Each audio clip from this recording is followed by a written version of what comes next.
As I got into studying about worship, I realized there was so much that I needed to learn and wanted to know about it. And IWS was the place I found where I could study worship and not music.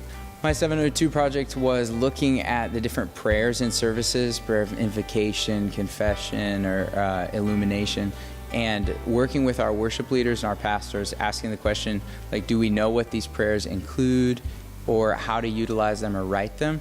And so what we did is we sat down and we took different lectionary passages and crafted them into those different types of prayers. And it was really cool, I think, for our team to just see that you can take a passage and weave it into a certain type of prayer so that the whole liturgy ends up feeling like it's just filled with Scripture.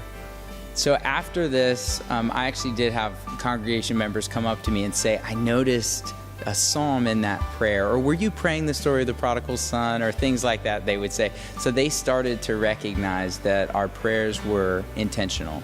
And I think that was probably the biggest comment I got, is like, wow, it's intentional. I think week after week, you are certainly formed by Scripture being put on your lips, by Scripture being in your heart, and by hearing the words of Scripture in prayers and songs. There's no way that you can miss that kind of formation when it's so consistent.